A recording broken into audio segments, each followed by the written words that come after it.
nome é Paulo, já frequento Maria de Nazaré, Benfica.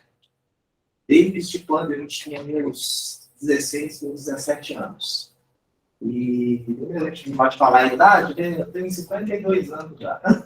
Então, tem 30 e poucos anos que eu me vi na doutrina.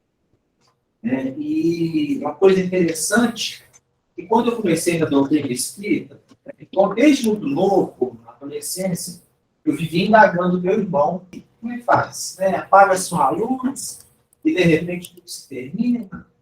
Por que tem que morrer? Por que tem que nascer? Então, calma que você vai descobrindo as coisas. Mas ficava sempre aquelas interações. Era uma coisa que realmente ficava muito curioso. Principalmente o fato de morrer. Simplesmente você apaga uma luz e tudo que você viu, de tudo que era belo, simplesmente se apaga do nada. É uma coisa assim, que não entrava na minha cabeça. Vocês imaginem isso há 20 não, 30 e poucos anos atrás.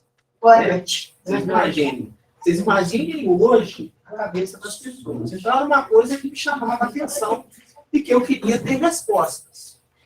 E o meu irmão, por coincidência, conheceu uma pessoa que apresentou para ele a doutrina espírita. Era ainda assim uma coisa assim, muito embrionária se falar em ser espírita. Eu lembro que a minha mãe era católica e ela não falava nem direito, fulano vai em tal lugar assim. Falava com muita calma, com muito receio, né? O Marcos conheceu. Está lá na casa do São Paulo, pessoa maravilhosa, né, Marcos? Feliz de nós que o conhecemos, né? Pessoa assim, extraordinária, que trouxe só ensinamentos bons para nós. Então, assim, era uma coisa que todo mundo tinha medo. E eu comecei a frequentar a casa e comecei a indagar o pessoal mesmo, perguntava muito mesmo as coisas da casa. De vez em quando, um deles vai puxar a orelha, você está perguntando demais. Você está entrando em coisa que você não pode saber. Mas, realmente, eu acho que sim, é legal você aprender alguma coisa, é você perguntando. Eu não li tantos livros na minha vida, mas, assim, aprendi bastante coisa dessa forma, perguntando, participando. E, realmente, eu acho que o estudo em si te faz melhor dessa forma, você perguntando, você trocando ideias, trocando experiências, você aprende muito mais. E dessa forma, eu ia começando a me entranhar na doutrina. Com uns 18 anos, eu comecei a trabalhar na evangelização. Comecei a tocar violão na evangelização, quem foi o Orlando na época, e eu sabia que ele tocava violão, eu e mais um colega. E, por coincidência, gente, nessa época, só tinha eu e esse meu colega de adolescente na casa. Não tinha mais ninguém nessa faixa etária de idade, 16, 17 anos na casa. Então, na nossa cabeça, se colocava-se que a ser espírita tinha que ser mais velho, casado, pai de família. Novo não podia ser espírita. E eu me lembro que um mês depois que eu passei a ser espírita, eu queria ir numa festa de igreja. E minha mãe falou: não, você não pode não. Você não pode não. Você não é mais católica. Mas não tem nada a ver. Então, porque nessa época a gente não obedecia pai e mãe daquela forma mesmo. Eu tenho 18 para 19 anos, porque tinha aquela coisa para sair. Tinha essa coisa, ou sair, passava. Não tinha isso não. E então, o que acontece? Eu comecei a militar na evangelização, só que assim, a gente ficava se enganando. Será que pode? Você consegue ser espírita novo? E foi 9 meses depois, se lançaram o Juiz de Fora a Comejus. Foi o primeiro ano que existiu o Juiz de Fora a Comejus, que todos os jovens no carnaval não tinham o que fazer. Né? Então, se montaram. E se a Casa Espírita falou: nós vamos pagar para vocês dois irem. Mas também receoso, poxa. Eu vou passar 4 dias estudando o deles. Não vai dar certo, não. Mas, poxa, a casa estava pagando para a gente ir. E a gente nunca foi assim, aquela coisa de carnaval. Mesmo na época que o carnaval era uma coisa um pouco mais salutar. Né? A gente sabe que hoje a gente tem conhecimento do que é o carnaval. Mas era uma coisa mais leve na nossa época. Né? Mas a gente não era aquela coisa de ter que sair para carnaval. Então, assim, era uma opção interessante. Vamos. Gente, quando a gente saiu, foi 4 dias, realmente, a gente passou dentro da Universidade Federal, tá?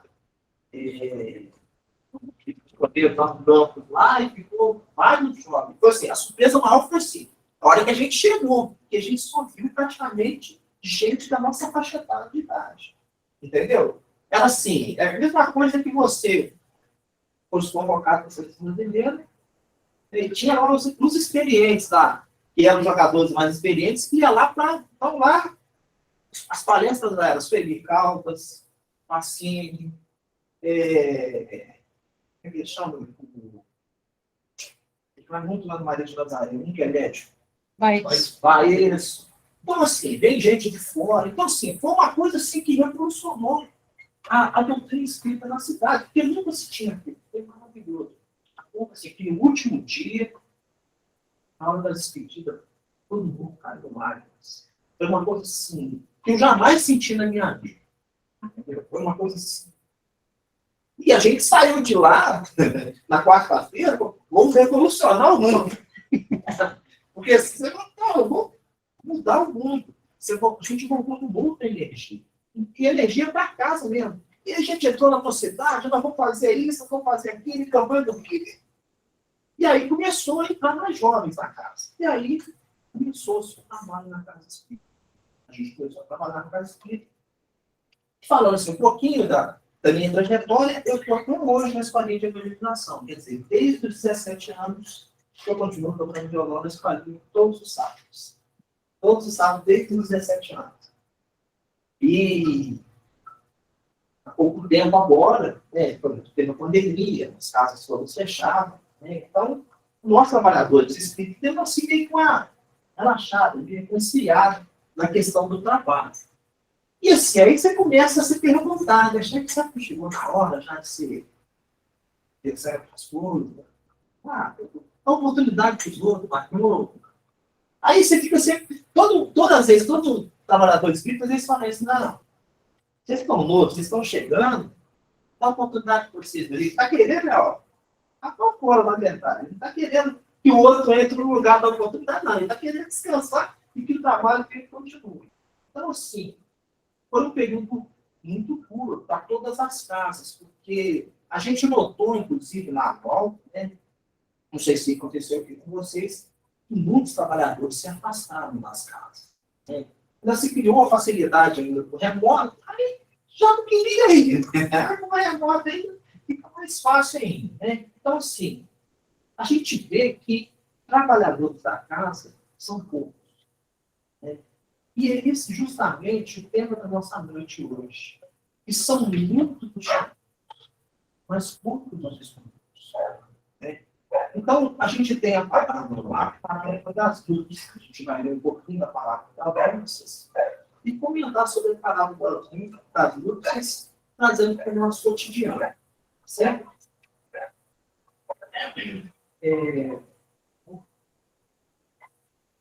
Falando ainda com parábolas, disse-lhe Jesus: o reino dos céus se assemelha a um rei que, querendo festejar as bodas de seu filho, despachou seus servos a chamar para as bodas o que tinham sido convidados. Estes, porém, recusaram ir. O rei despachou outros servos por ordem de dizer da sua parte aos convidados: preparei o meu jantar, mandei matar os meus bois e todos os meus cevados. Como está pronto? Vinde às bodas. Eles, porém, sem se incomodarem com isso, lá se foram, um para sua casa de campo, outro para o seu negócio. Os outros pegaram os servos e os mataram, depois de haverem feito muitos ultrajes. Sabendo disso, o rei se tomou de cólera e, mandando contra ele seus exércitos, exterminou e lhes queimou a cidade. Então disse aos seus servos: o festim das bodas está preparado, mas que para ele foram chamados, não eram dignos dele. E depois das encruzilhadas, e chamai para as bodas todos que lhe encontrastes. Os servos, então, saíram pelas ruas e trouxeram os que iam encontrando, bons e maus. A sala das bodas se encheu de pessoas e se puseram à mesa. Entrou em seguida o rei para ver os que estavam à mesa. E dando com um homem que não se vestia a túnica nupcial, disse: meu amigo, como entraste aqui sem a túnica nupcial? O homem guardou em silêncio. Então disse o rei à sua gente: atai-lhe as mãos e os pés, e lançai-nos às trevas exteriores. Aí é que haverá tantos que nos rediveis, porque muitos há chamados, mas poucos os escolhidos. Então a gente vê por essa palavra, né, que, como Jesus falava, sempre palavras, e ele colocava assim, porque às vezes você pega um incrédulo e vê as palavras de Jesus, fala assim, pô, Jesus fala que o rei mandou, pegou os exércitos, mandou exterminar a cidade, essa palavra. Jesus falando desse jeito, mas por quê? Naquela época, ele tinha que falar bem o que as pessoas entendiam. Né? Tinha que ser quase que na espada, do olho. Porque se falasse hoje, da forma que a gente conversa aqui, sobre o espírita, dificilmente as pessoas entenderiam. Entendeu? Então tinha que se colocar mesmo, mostrar para eles, na época, de uma forma assim, mais grotesca mesmo, da forma que eles entendiam. Então, assim, a gente vai comparar os primeiros que foram chamados, tá, aos hebreus, porque eles entendiam a mensagem de Jesus. Né? Então, esses seriam os primeiros a serem chamados. Né? E, como acontece muitas vezes em várias religiões, né, a gente tenta, às vezes a gente se depara com certos companheiros da nossa militância espírita mesmo, pessoas que estão com problemas, que estão com alguma coisa, e a gente leva a mensagem, mostra para ele, olha, eu conduzi um caminho assim e tal. Eu até eu comentei com uma pessoa, que eu comparo essas pessoas às vezes, não sei se vocês já tiveram a oportunidade de se dar com alguém assim que está passando determinada necessidade, não é material não, necessidade espiritual mesmo, tá? Estou precisando de prece, e vem buscar, às vezes, até um atendimento fraterno na casa. E você se pontifica, vai à casa dele, presenteia ele com um livro, ensina ele a fazer um pouquinho lá, fala, segue, tal. Ele dá uma melhorada. Então a gente se compara, eu falei com as pessoas o seguinte, eu comparo essas pessoas a muitas vezes um doente. Porque o doente diz, o que você faz? Você dá um remédio a ele. Olha que ele sabe o que ele faz. Faz-se cuidado. Então, isso muitas vezes acontece conosco também. Né? Porque enquanto a gente está naquela aflição, naquele desespero, a gente se agarra com Deus, se agarra com as preces, se agarra com a leitura, se agarra com a disciplina. Mas muitas vezes, nos momentos de alegria, nos momentos em que a gente está gozando de determinada situação, a gente se esquece muitas vezes, no mínimo, de agradecer. Né? Então, nesses momentos, a gente pode ser comparados a esses hebreus. E mesmo conhecendo a palavra, como cuidar de outras coisas, como cuidar do trabalho, né? A gente vê que o tempo que a gente tem durante o nosso dia, o tempo que a gente tem durante a nossa semana, o tempo que a gente tem durante o mês, o tempo que a gente tem durante o ano. Em quanto tempo nós dedicamos ao nosso próximo? Porque muitas vezes a gente fala, quanto tempo eu dedico a Deus? Mas só que a mensagem é muito clara. Fora da caridade, não há salvação. Então não adianta nada, eu todos os dias estava na casa, não vou à casa todo dia, eu participo da palestra todo dia, eu estudo todo dia. Mas não contribui nada com isso. Então a gente vai ver uma historinha, inclusive, de um companheiro nosso, tá? E ele era militante da doutrina espírita. Tá? Eu vou pedir assim porque é um pouco detalhado a história. Então, se eu não for ler, talvez a gente não vai entender a grandeza que essa pessoa achava que fazia. mas no momento ele descobriu que não fazia quase nada. Tá certo? O nome dele é João Mateus. Era um distinto pregador do Evangelho na Seara Espírita. Na noite que atingiu meio século, 50 anos, no corpo físico, depois de orar entardecidamente com os amigos, foi se deitar. Sonhou que alcançava as portas da vida espiritual. E, deslumbrado com a leveza de que via possuído, intentava alcançar para melhor desfrutar a excessitude do paraíso. Quando um funcionário da passagem celeste se aproximou e lembrou-lhe solicito. João, para evitar qualquer surpresa desagradável, no avanço, convém uma vista aos olhos em sua ficha. Olha só que situação, gente. Chegou lá, falando, dá uma olhadinha na sua ficha.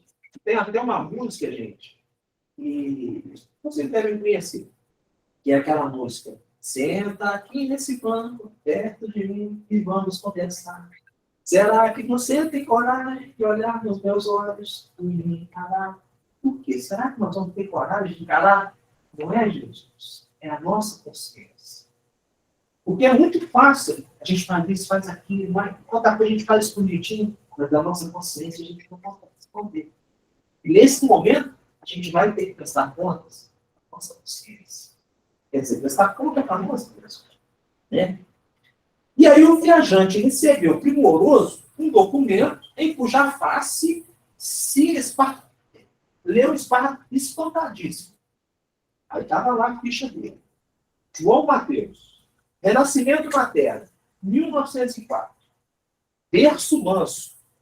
Pais carinhosos e amigos. Inteligência preciosa. Cérebro claro. Instrução digna. Bons livros. Juventude folgada. Boa saúde. Invejável noção de conforto. Sono calmo. Excelente apetite. Seguro abrigo doméstico. Constante proteção espiritual. Nunca sofreu acidentes de importância. Aos 20 anos de idade, empregou-se no comércio. Casou-se aos 25, em regime de escravização da mulher. Católico romano, até os 26.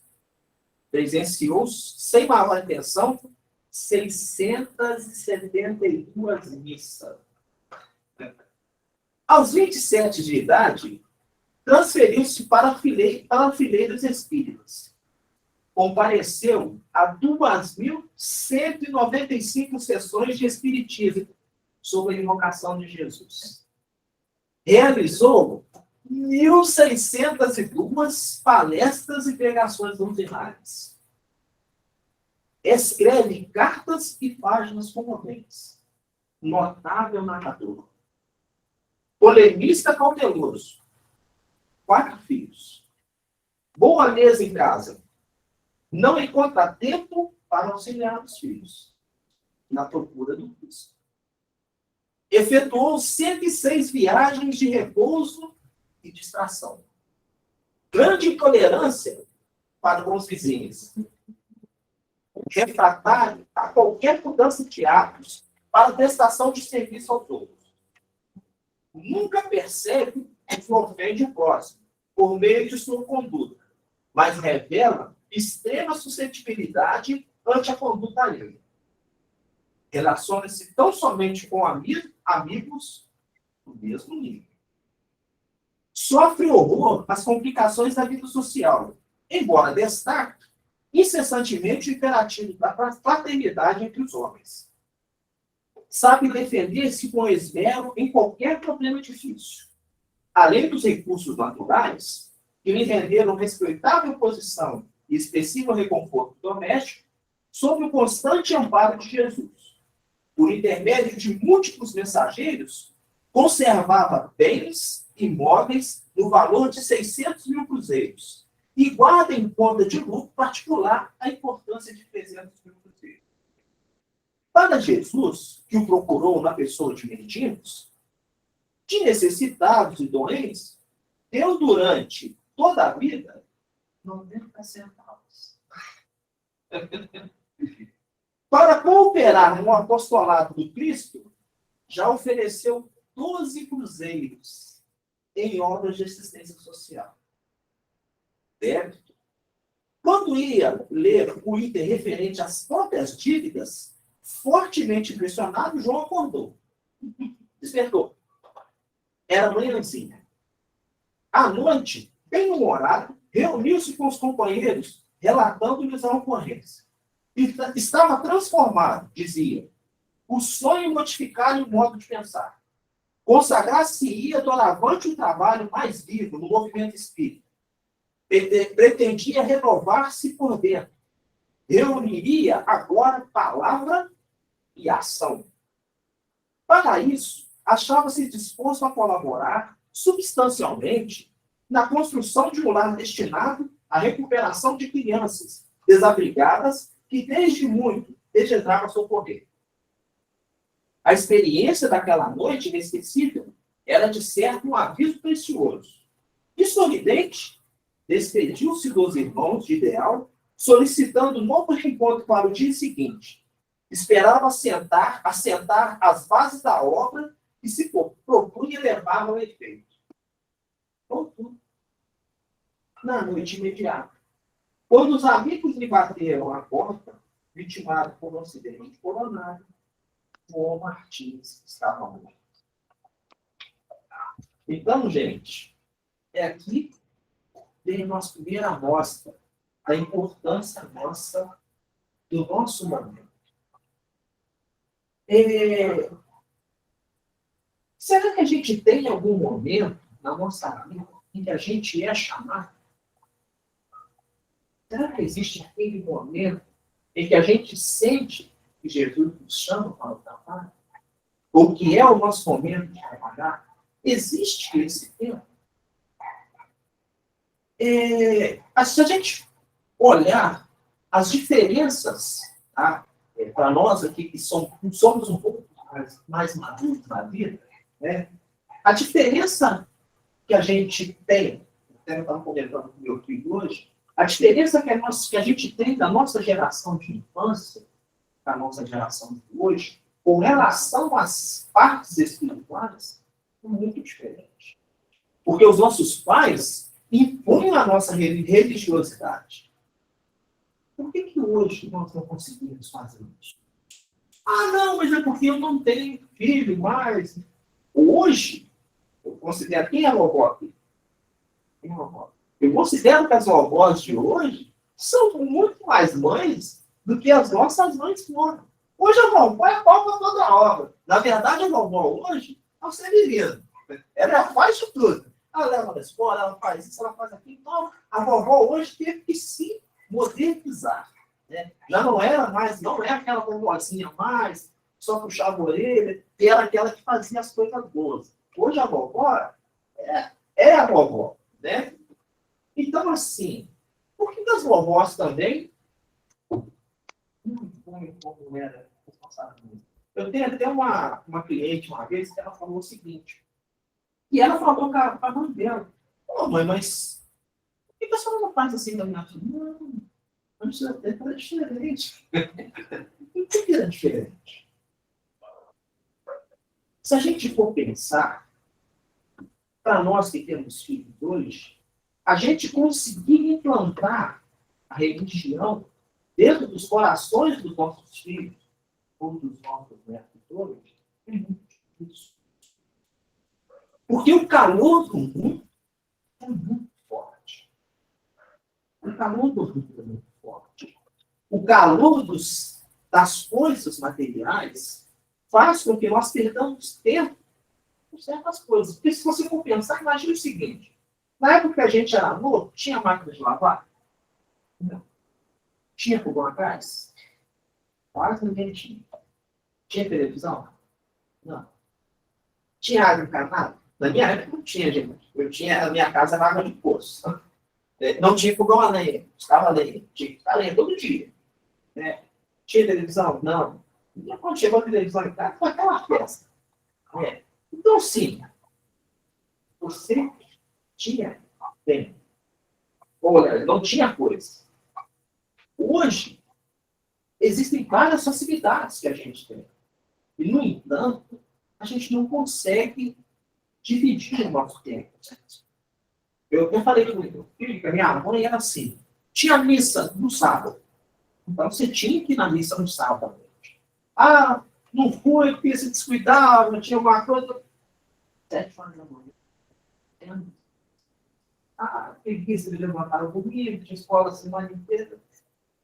Feliz às 6 da tarde. E você tinha que ir. Você tinha que ir. Era aquilo ali. E você ia. Porque eu podia sair de casa, enganar ela, fingir que ia na missa, não ia nada. Mas você ia. Eu acho assim, a hora da gente, o padre não pedir pro canto, ela lá, né? Tá sentando no quarto, falar que uma coisa sempre. Mas assim, você frequentava firme, fiel. Né? Eu até comentei com ele que eu parabenizo, às vezes, os irmãos evangélicos, e se você olhar, desde o pequenininho já coloca lá o ternozinho, o filho pequenininho. Por que a gente não consegue fazer isso? Porque a gente dá a liberdade para escolher. E eles sabem que pode escolher. Hoje, os nossos filhos nos perguntam por quê. Mas por que disso? A minha mãe, gente, jamais perguntei à minha mãe, mas por quê? Eu não concordo. Sem chance, mas fica boa, não tinha essa. Então, nós damos a liberdade para os nossos filhos hoje. E nós damos a escolha. Mas a escolha para ele, que muitas vezes a gente dá, é mais para as coisas materiais do que para as espirituais. Né? Se a gente for pensar lá desde pequenininho, muito pouco a gente fala de Deus para os nossos filhos ou para os nossos netos. Outra lembrança que eu tenho da minha infância, que minha mãe saía com um Mobral. Não sei se alguém lembra aqui que tinha um Mobral. O Mobral era daqueles que podiam estudar, era uma referência para as pessoas mais velhas estudar. Então, a gente ficava com a minha prima. A minha prima tomava conta do gente. 6 horas da tarde, ela punha todo mundo para rezar. 6 horas da tarde, todo dia. 6 horas, rezar, jantar, não tinha nada para ter que dormir. Então, calorando, 7 horas. Vamos fazer a cama. Né? Então, assim, a gente põe hoje muito pouco as nossas crianças na questão. A importância da crença. A importância do Papai do Céu, que tanta gente fala. Por que o Papai do Céu é tão importante na hora da doença, na hora de socorro para ajudar na dor? E o Papai do Céu não pode ser naquela hora boa da alimentação, na hora do lazer, na hora que a gente está ali conversando. E a gente fala mais do Papai do Céu na hora da tristeza, que é a hora da morte. Já notaram isso? Que a maioria das famílias vai falar com uma criança sobre o Papai do Céu quando ela perdeu alguém. Fala, perdeu fulano. Não, o filho está lá nas estrelas. Papai. Aí vai ser as primeiras vezes que vai falar para o Papai do Céu. Você vai falar para o Papai do Céu, para ela, quem criou o sol, quem criou os bichos, quem criou a natureza, quem ajuda o papai a trazer um menino para casa. A gente fala muito pouco. E aí, a gente começa a selecionar realmente as pessoas que vão ter a túnica nupcial. Porque Jesus faz o chamado para todos. Então, ali está se referindo ao rei como Jesus, que te convida para a festa. Realmente, todos são convidados para a festa. Mas todos têm que estar vestidos com a festa. E o que é essa vestimenta que Jesus pede? É a nossa mortificação do nosso coração. É a gente se mortificar. Ah, mas é tão difícil a gente ser um trabalhador da seara cristã. Não é da seara espírita, é da seara cristã. Porque existem muitas pessoas que são trabalhadores e não estão no controle espírita, mas são fiéis trabalhadores na seara do Cristo. Por que nós não podemos ser também trabalhadores na seara? Nós, principalmente, que somos espíritos, assim como o nosso companheiro aqui, nós queremos mais para nós estar mais preocupados. Porque nós conhecemos, ou melhor, nós conhecemos não, nós temos certeza da vida após a morte. Nós temos certeza da eternidade. Nós temos certeza da nossa volta. E que nós precisamos nos preparar para isso. Hoje, nós não colocamos a nossa vida. Né? E aí a gente se pergunta, quando a gente deve ser chamado? Lembra que eu comentei lá atrás, que na época que eu fui para comer jus, eu e meu colega ficava se perguntando, será que o doutrina espírita é para gente mais, para gente nova? Vocês imaginem hoje, gente, os jovens, o que eles pensam? A gente vê ali, igual nós estávamos ali, dentro de carro, mas ali, 4, 5 pessoas ali, 5 jovens, a gente perguntou onde é a casa aqui, e você fica se perguntando, eu conheço algum deles, assim, porque eu já morei em São Judas, muito tempo. Eu conheci eles novinhos. Você fica se perguntando assim, será que eles conhecem alguma coisa de religião? Dentro da nossa casa mesmo, a gente olha os nossos sobrinhos, os nossos parentes, e a gente fica perguntando, será que eles conhecem alguma coisa da religião? Porque assim, se você chegar para qualquer um hoje na sua casa e perguntar, ele vai te falar, não, estou católico, não sou espírita, não, como que é? Mas será que você é o escolhido? Você pode ter sido chamado. Mas e você é o escolhido? Será que você perguntar para ele? Beleza. Você é espírita? O que você faz?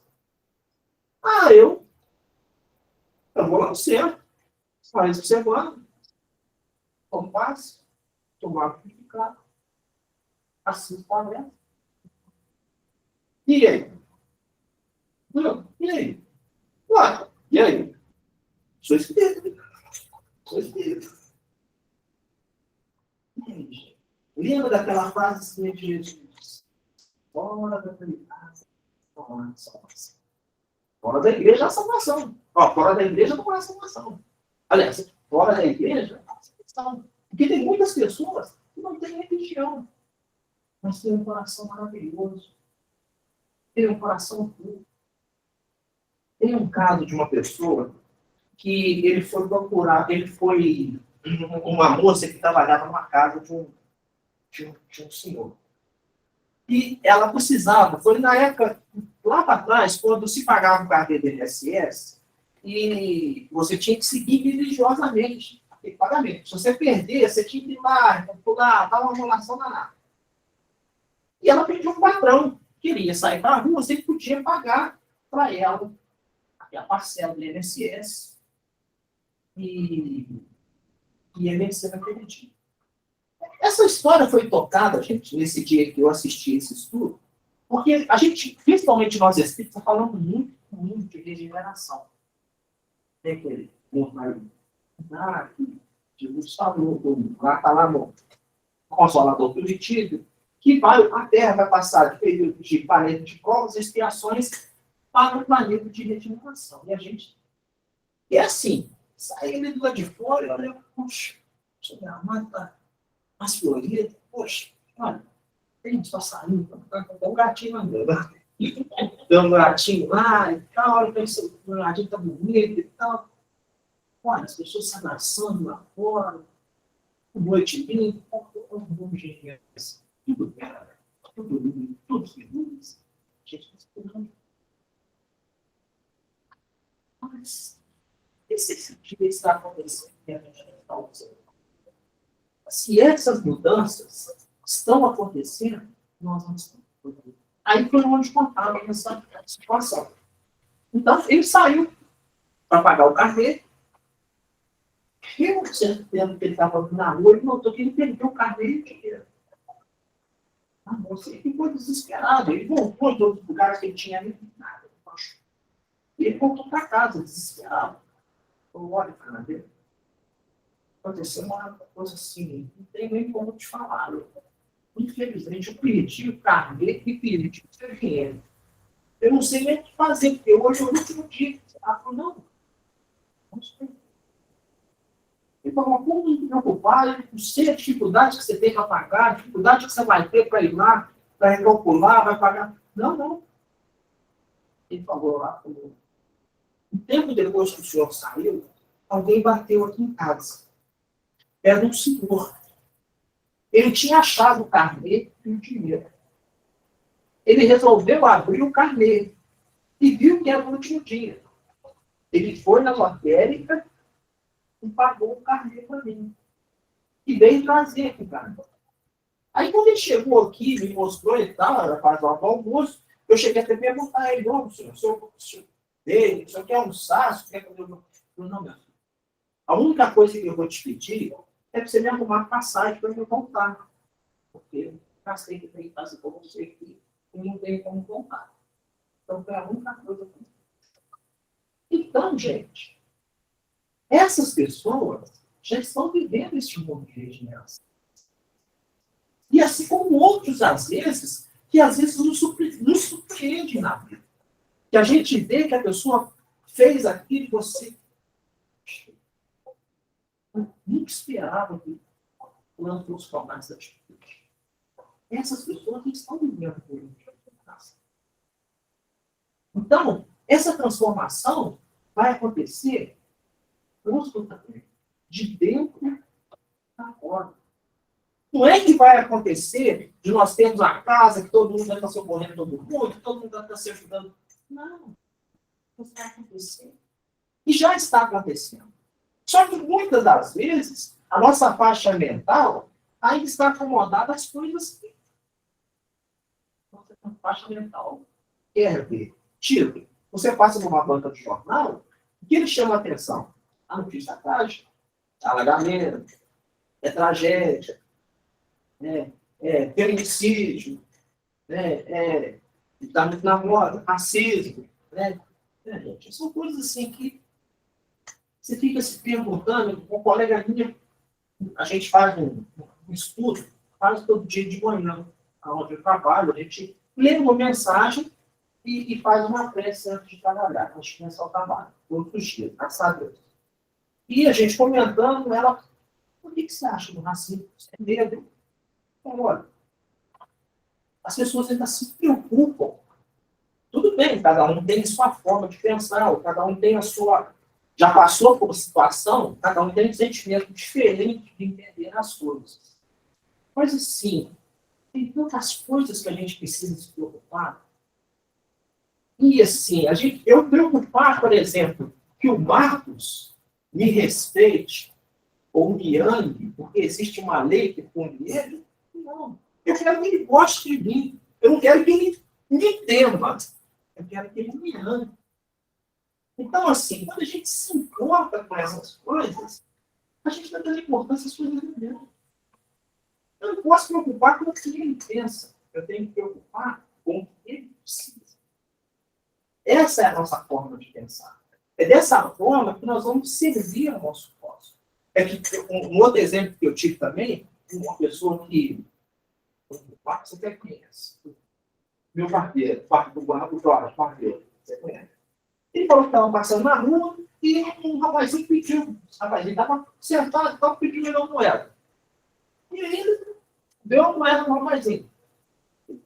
Aí a pessoa que estava com ele, não vou falar o nome e tal, ele falou, como você vai dar o dinheiro para ele? Esse dinheiro ele vai beber. Aí o cara olhou até assustado, pensando, vai me tomar o dinheiro. Não, eu dei o dinheiro para ele. Não, mas ele vai usar o dinheiro para beber. Porra, eu dei o dinheiro para ele. Você vai beber? Aí virou para ele. Você vai beber? Pô, meu pessoal cachaçinha, você vai te fazer feliz? Bebe com a cachaçinha para lá. O cara ficou olhando até espantado para ele. Porque a gente não tem que se importar com o que está fazendo. Com o que aquele vai fazer. Muitas vezes, a gente vai ajudar uma família, a primeira coisa que a gente faz é ajudar. Nossa, uma filha. Filha, que é o quê? O ano está passando a filha. Está lá. Olha lá, ó. Ele estava, não vai fazer nada. A gente vai dar um socorro, um atendimento para a terra. Nunca pessoa que não está sacrificando. Então, gente, nós não temos que olhar os corações das pessoas. Nós temos que começar a enxergar o mundo de outra forma para que a gente possa purificar a nossa alma. E para que realmente a gente possa ser os escolhidos.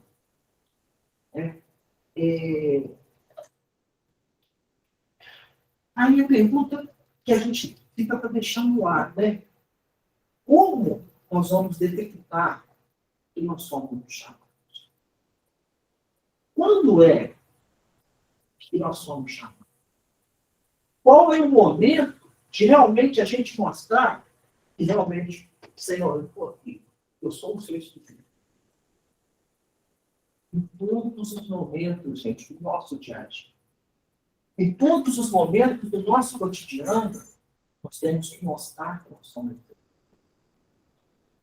Seja numa palavra, seja no pensamento, seja no olhar. Um olhar, muitas vezes, diz, vale mais do que muitas palavras. Então, às vezes, a sua mulher fala alguma coisa, você já olha, você já falou, você já respondeu. Você não precisa responder nada. Você já respondeu. Se ela fala alguma coisa, da forma, às vezes, que você fala, você já vai, a resposta já vai ser interpretada de outra forma. Então, assim, que nós possamos ser mais próximos, mais amáveis, mais termos com os nossos, com quem nós convivemos, principalmente com a nossa família. Que é justamente, talvez, a grande coisa que a gente tem. A oportunidade que a gente conhecer. Porque ali nós mostramos o quanto nós crescemos na nossa consciência, na nossa indulgência, na forma de amar. Deus está nos colocando ao nosso lado, alguém para fazer nós crescermos. Já pensou? Poxa, tem uma mulher que é para mulher em casa. Mas assim, toda vez que ela fala, não tem essa minha paciência. Porque eu amo. E não quero deixar. O meu filho, eu tenho que passar quase 2 horas. Naquelas 2 horas, você está aprendendo a ensinar. E eu costumo dizer assim, que quando a gente sai lá de cima, a gente sai com um contrato. Que a gente entrega a Jesus. Você fala, tá aqui, ó. Ah, meu filho, mas você não quer colocar? Não, está assinado, Senhor. Coloca o que o senhor quiser. Está assinado aí. Está assinado aí o que você quer. Sai com o contrato em branco. Entendeu? Aí quando chega aqui, você olha as fraldas. Logo, não dava barra nova. Não tinha jeito de. Mas foi você. Ou pior, gente. A gente costuma se dizer no doutrina espírita que aquelas pessoas que realmente não te fazem bem são os primeiros que você coloca na lista para colocar. Paga aí. Põe ele e põe as outras. Pode deixar que a gente se entende. A gente se entende. Então, Deus, gente, muito bom. Muito sábio. Eu sempre falo muito lá na escola de evangelização para as mães. Imagine nós. Todos têm filhos aqui? Todos têm filhos. O que você gostaria de dar para os seus filhos? Só coisas boas. Vocês imaginem Deus. Vocês imaginem Deus. O que Deus nos propõe? O que Ele quer? E a sabedoria dele é tão grande que ele coloca eu não tenho que colocar filhos. Eu tenho que mudar. Eu tenho que dar a vida. Porque os outros são desenvolvidos. Então, olha só a sabedoria de Deus. Imagina se você colocasse, eu tenho muitos anos atrás, quando eu era adulto, tinha uma pessoa que era muito parecida comigo. Muito parecida. Não casou com ela, não casou com a mulher nada, não casou com ela. Imagina eu casar com ela. Aquela vida só de 4 parceiros. Não tem nenhuma blusa, mas não existe essa. Então vocês podem ver que às vezes no relacionamento, a mulher é mais esperta, o homem é mais. Um é mais calmo. Então um vai ajudando o outro. E assim, se nós temos o amor da igreja, nos ajuda muito mais. E aí você começa a entender você começa a mostrar. Você começa a mostrar. Eu, por exemplo, a minha companheira é católica. Qual a forma que eu consegui colocar o Evangelho na frente de casa? Eu rezo para ela, mas nossa, Ave Maria. Qual o problema? Ah, não. Ave Maria é uma oração católica. Não. Naquele momento eu estou orando com ela. Ela está parada comigo orando. É excelente. Naquele momento, os mensageiros espirituais estão na nossa casa. Então, assim, não importa a forma que estamos. Importa que nós sejamos realmente descobridos. E para isso, nós temos que estar em muitas oportunidades e a vida nos coloca. Se não só na casa espírita, mas dentro da nossa casa, dentro do nosso trabalho, na rua, com os nossos vizinhos, nas coisas que fazemos. O nosso tempo, como diz o nosso companheiro aqui, é muito pouco. A gente não sabe o nosso momento de partida. Então temos que aproveitar cada minuto para nós existir. Pensando no nosso tempo, gente, eu vou cantar uma música que talvez se repita com o que é o nosso mundo hoje, não é o que a gente espera. E depois da música, eu vou falar mais alguma coisinha, e aí eu vou cantar a música final. Que eu acho que traduz muito, eu acho que o que a gente faz, porque eu acho que, quanto mais, eu falo isso muito para o meu filho, quanto mais a gente colocar que tudo que a gente passa na vida, tudo que acontece em nossas vidas, é Deus que coloca. E que se a gente falar que vai ser suave, né? Tem até uma música que, da escolinha que canta, você, meu irmãozinho, parece tão forte, sem reclamar a carreira, para como usado. Eu como meu pacotinho, eu já perdi meu norte, a trabalhar sem nega o meu corpo cansado. É só chamar Jesus, e ele tem que nem fez o nosso convite. Vocês viram o telefone? Tudo fica aberto. Tudo fica aberto. Tá certo? Então, eu vou cantar essa música que mostra um pouquinho do que a gente está vivendo no nosso mundo, tá?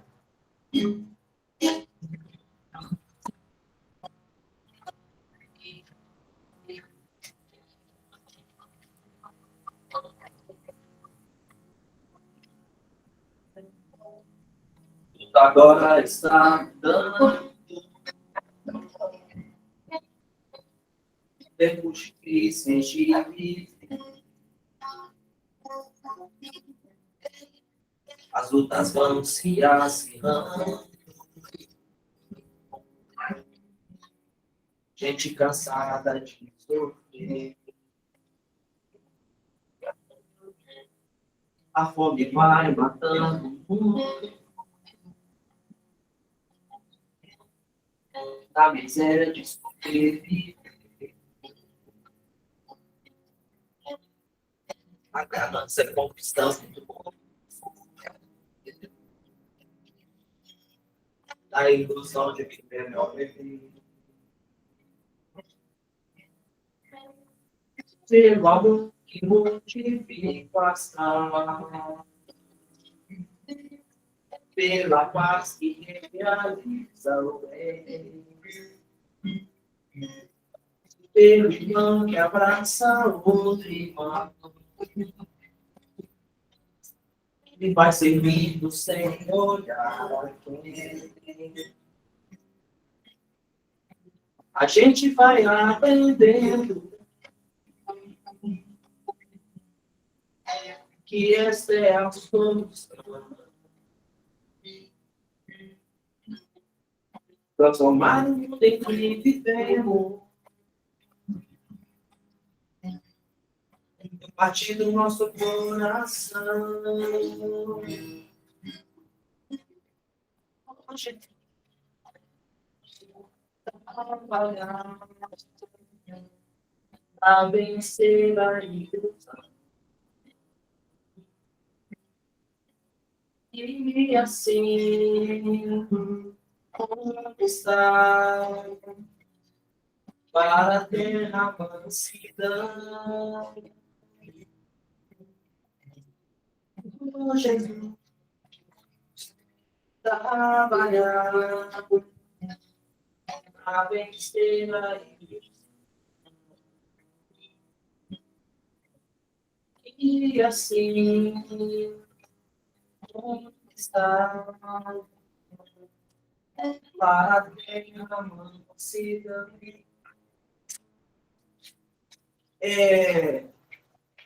Eu costumo dizer o seguinte, que o sonho de todo artista, o sonho de...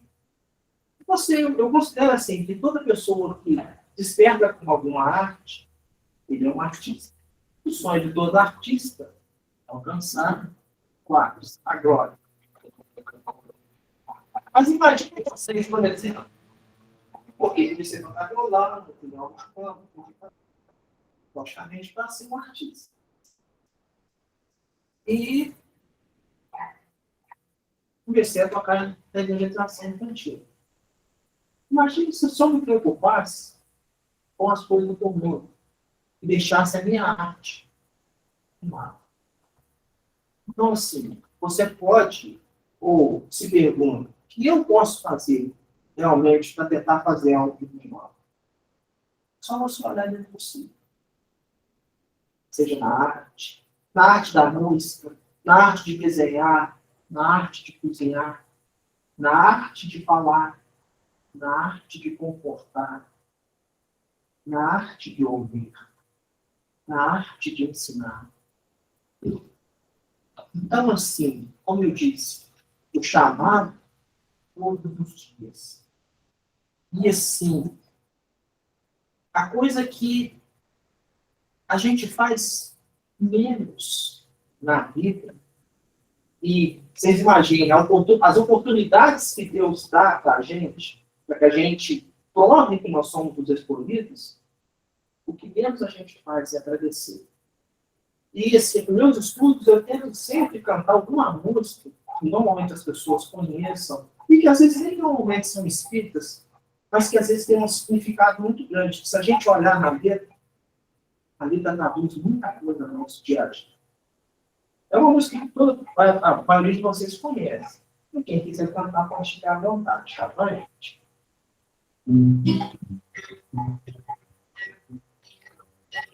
Eu vou seguir uma luz no qual eu vou ver uma voz que me chama por subir. A vontade de ficar em mais perto de Deus e rezar. Eu vou gritar para o mundo eu ouvir e acompanhar toda a minha escalada e ajudar a mostrar como é o meu grito de amor e de fé. Eu vou pedir que as estrelas não parem de brilhar, que as crianças não deixem de sorrir, e os homens jamais se esqueçam de agradecer por isso eu digo obrigado, Senhor, mais um dia. Obrigado, Senhor, posso ver que seria de mim sem a fé que eu tenho em você. Por mais que eu sofra, obrigado, Senhor, mesmo que eu chore. Obrigado, Senhor, por eu saber que tudo isso me mostra o caminho que leva a você. Mais uma vez. Obrigado, Senhor, por outro dia. Obrigado, Senhor, que só nascer. Obrigado, Senhor, agradeço, obrigado, Senhor, por isso eu te digo. Obrigado, Senhor, pelas estrelas. Obrigado, Senhor, pelo sorriso. Obrigado, Senhor, agradeço, obrigado, Senhor. Mais uma vez. Obrigado, Senhor, por um novo dia. Obrigado, Senhor, pela esperança. Obrigado, Senhor, agradeço, obrigado, Senhor. Por isso eu te digo, obrigado, Senhor, pelo sorriso. Obrigado, Senhor, pelo perdão. Obrigado, Senhor, agradeço, obrigado, Senhor. Mais uma vez. Obrigado, Senhor, pela natureza. Obrigado, Senhor, por isso. Obrigado, Senhor, agradeço, obrigado, Senhor.